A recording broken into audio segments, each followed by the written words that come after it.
జై శ్రీరామ్. శ్రీమాత్రే నమః. శ్రీ గురుభ్యో నమః.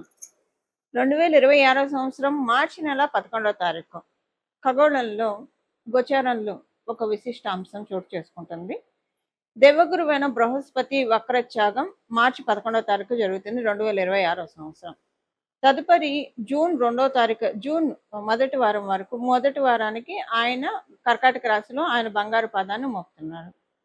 ఈ వక్రత్యాగాన్ని అనుసరించి ద్వాదశ రాశుల వాళ్ళకి, ద్వాదశ లగ్నాల వాళ్ళకి కూడా ఎలాంటి ఫలితాలు ఉండబోతున్నాయో మనం ఇప్పుడు ఒక్కసారి చూద్దాము. బ్రీఫ్గా కొన్ని పాయింట్స్ తెలుసుకుందాము. దీనివల్ల ప్లస్లు ఏంటి, మైనస్లు ఏంటి, అలాగే దీనికి చేసుకోవాల్సిన పరిహారం కూడా మనం చూద్దాం. వృశ్చిక రాశి, వృశ్చిక లగ్నం. వృశ్చిక రాశిలో పుట్టిన వాళ్ళకి, వృశ్చిక లగ్నంలో పుట్టిన వాళ్ళకి ఈ సమయంలో మీకు అష్టమ స్థానంలో గురు భగవానుడి సంచారం ఉంటుంది. తదుపరి నవమ స్థానానికి ఆయన వస్తాడు. 3 నెలల తర్వాత నవమ స్థానానికి వస్తాడు. మీకు అసంతృప్తికరమైన విషయాలు, డబ్బులు ఖర్చు విషయంలో కావచ్చు, డబ్బు దాచుకునే విషయంలో కావచ్చు, అసంతృప్తిగా ఏవైతే మీకు అనిపిస్తూ ఉన్నాయో అవన్నీ కూడా అసంతృప్తిగా అనిపించినవన్నీ చాలా చక్కగా జరుగుతాయి ఇప్పుడు. అంటే వాటిల్లోంచి మీరు బయటపడతారు. First thing. సెకండ్ విషయం ఏంటంటే మీ మాటకి విలువ చక్కగా పెరుగుతుంది. కుటుంబ సభ్యులు అర్థం చేసుకుంటారు. మీకు ఎల్డర్ సిబ్లింగ్స్ ఉంటే కనుక వాళ్ళ ఇంట్లో ఏవైనా ఒక శుభకార్యానికి అవకాశం చక్కగా ఉంటుంది. అంటే మీకు ఎల్డర్ సిబ్లింగ్స్ ఉంటేనే ఈ పాయింట్ అప్లికేబిలిటీ ఉంటుంది, లేకపోతే ఈ పాయింట్ అప్లికేబిలిటీ ఉండదు. మీ నాన్నగారితోటి మీకు ఏవైనా చిన్న చిన్న మనస్పర్ధలు రావడానికి అవకాశం ఉంది. వీలైనంత వరకు తండ్రి గారితో రిలేషన్ మెయింటైన్ చేయండి జాగ్రత్తగా. అలాగే గురువులతోటి, మీరు బయలాజికల్ గురువులు ఏవైనా ఉంటే మిస్కమ్యూనికేషన్ అయ్యే ఛాన్సెస్ ఉన్నాయి. సో ఈ 3 నెలలు చూసుకోండి, మిస్కమ్యూనికేట్ కాకుండా చూసుకున్న తర్వాత మీరు బాధపడతారు, అనవసరంగా మిస్కమ్యూనికేట్ అయిపోయింది అని గిల్ట్ ఫీల్ అయ్యే ఛాన్సెస్ ఎక్కువగా ఉంటాయి. అది మీ నాన్నగారి విషయంలో కావచ్చు, లేదా మీ గురువుల పట్ల కావచ్చు. సో 1-2 సార్లు ఆచితూచి మాట్లాడాలి ఈ సమయం కాబట్టి. ఈ విషయంలో మీరు కొంచెం జాగ్రత్తగా ఉండాలి. అలాగే మీరు ఏదైనా ఒక ధర్మకార్యము, ఇంట్లో ఏవైనా ఒక ధర్మకార్యాన్ని తలపెట్టినప్పుడు డబ్బు ఖర్చు విషయంలో మీకు మీ కుటుంబ సభ్యుల మధ్య కొంత వైరుధ్యం రావచ్చు.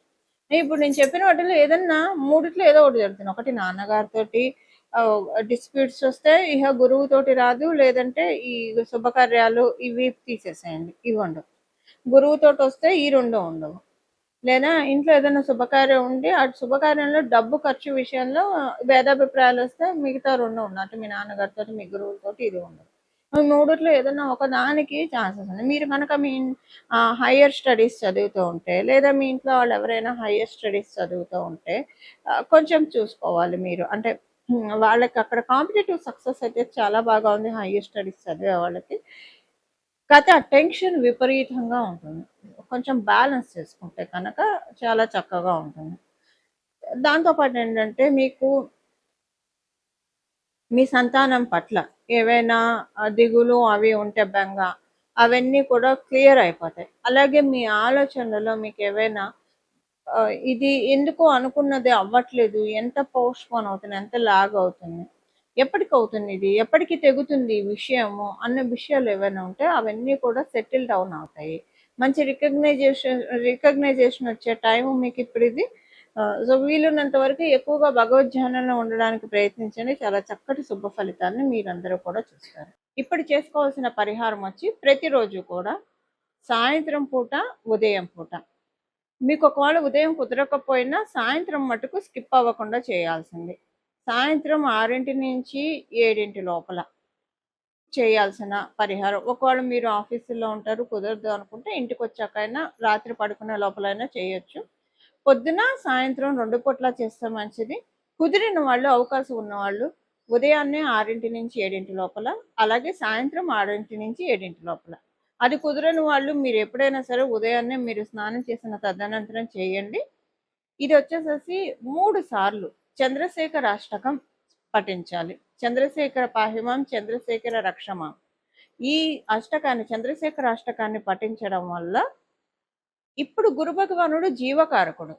జీవకారకుడైన గురు భగవానుడు కర్కాటక రాశిలో ఉచ్చ స్థానంలో ఆయన ప్రవేశించడానికి ముందుగా చంద్రశేఖర అష్టకం చదువుకోవడం వల్ల అపమృత్యు దోషాలు తొలగిపోతాయి. అంటే చంద్రశేఖర అష్టకం ఎవరైతే పఠిస్తారో వాళ్ళు యమధర్మరాజుకి భయపడక్కర్లేదు అని మనకి ఆ అష్టకంలోనే ఉంటుంది. అంటే అపమృత్యు దోషాలంటే ఒక్కొక్కసారి మనిషి ప్రాణానికనే కాదు, మనకొచ్చే సమస్యలు కూడా అలాంటివే. ఇప్పుడు మనకి ఏదన్నా యాక్సిడెంట్ ఏదైనా జరిగితే అది శరీరానికి జరుగుతుంది. ఓకే. ఒక్కొక్కసారి అవమానాలు కావచ్చు, లేదా పరిస్థితుల రీత్యా మనసు చాలా బాధపడుతుంది, కలత చెందుతుంది. అంటే అది మనసుకి జరిగిన యాక్సిడెంట్‌గా మనం భావించుకోవాలి. సో, ఇలాంటివేవైనా సరే మన జీవితాల్లోంచి అంటే ఏ దౌర్బల్యం అయినా సరే, ఆర్థికంగా కావచ్చు, మానసికంగా కావచ్చు, ఆరోగ్యరీత్యా కావచ్చు, ఏ రకమైన సమస్యలు ఉన్నా సరే చంద్రశేఖర అష్టకం చదువుకుంటే చాలా మంచిది.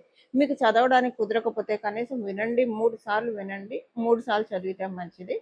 మామూలుగా కూడా మనకి అనురాధ ప్రతి నెల కూడా అనురాధ నక్షత్రం ఉన్న రోజు కనుక చంద్రశేఖర అష్టకం చదివినా విన్నా కూడా చాలా మంచి మార్పులు మన జీవితంలో చోటు చేసుకుంటాయి.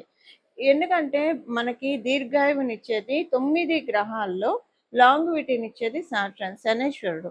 అనురాధ నక్షత్రం శనేశ్వరుడికి సంబంధించిన నక్షత్రం. ఈ నక్షత్రం రోజు అనారోగ్యంలో ఉన్న వాళ్ళు కావచ్చు, లేదా ఆరోగ్యం కోరుకున్న వాళ్ళు కావచ్చు, జీవితంలో అంతా సాఫీగా సుఖంగా సాగిపోవాలని కోరుకున్న వాళ్ళు, ఎవరితోటి ఎలాంటి భేదాభిప్రాయాలు లేకుండా అంతా కూడా చక్కగా మన జీవితం సాగిపోవడానికి ఇలా మనకి రకరకాల కోరికలు ఉంటాయి.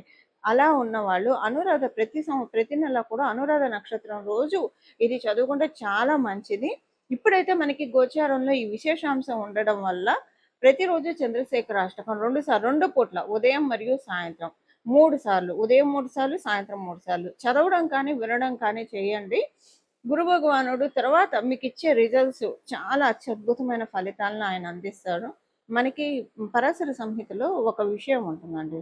గురు భగవానుడు ఎవరికైతే లగ్నంలో ఉంటారో, వాళ్ళున్న రాశిలో కావచ్చు లేదా లగ్నంలో కావచ్చు, ఎవరికైతే ఉంటారో వాళ్ళు కనుక శూలధారికి ఒక్క నమస్కారం చేస్తే వాళ్ళకి ఉన్న అంటే వాళ్ళకి ఎవరైనా ఇబ్బందులు పెడుతున్నా, పరిస్థితుల రీత్యా ఇప్పుడు నెగిటివ్ ఎనర్జీస్ ఇబ్బందులు పెడుతున్నా, మనుషులు ఇబ్బంది పెడుతున్నా, ఎలా ఉన్నా సరే ఒక్క నమస్కారం ఆయనకి చేయడం వల్ల అవన్నీ పటాపంచలైపోతాయని మనకి పరాశర సంహితలో ఉంది.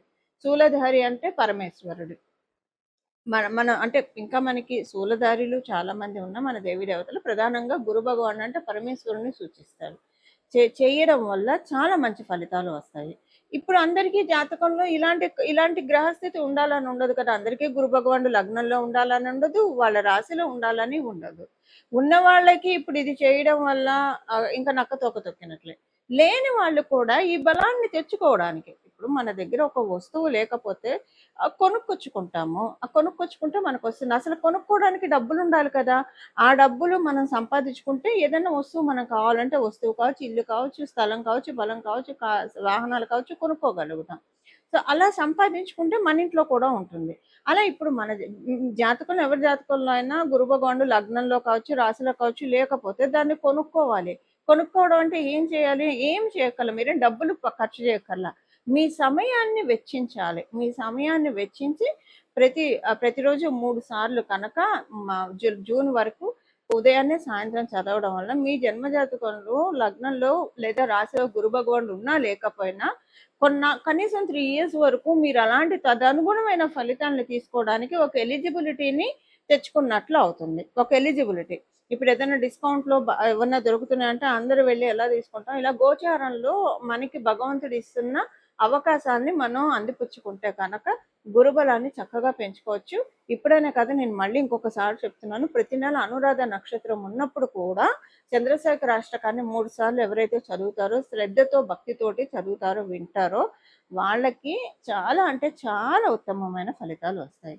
ఇలా మనందరి జీవితాల్లో మనందరం కూడా గురు భగవానుడి యొక్క అమృతపు జల్లుని, అమృతపు ఆశీస్సుల్ని తీసుకోవాలని చెప్పి మనందరి తరఫున దక్షిణామూర్తి స్వామివారిని ప్రార్థిస్తూ, పరమశివుని ప్రార్థిస్తూ మంగళం. నమో భగవతే వాసుదేవాయ.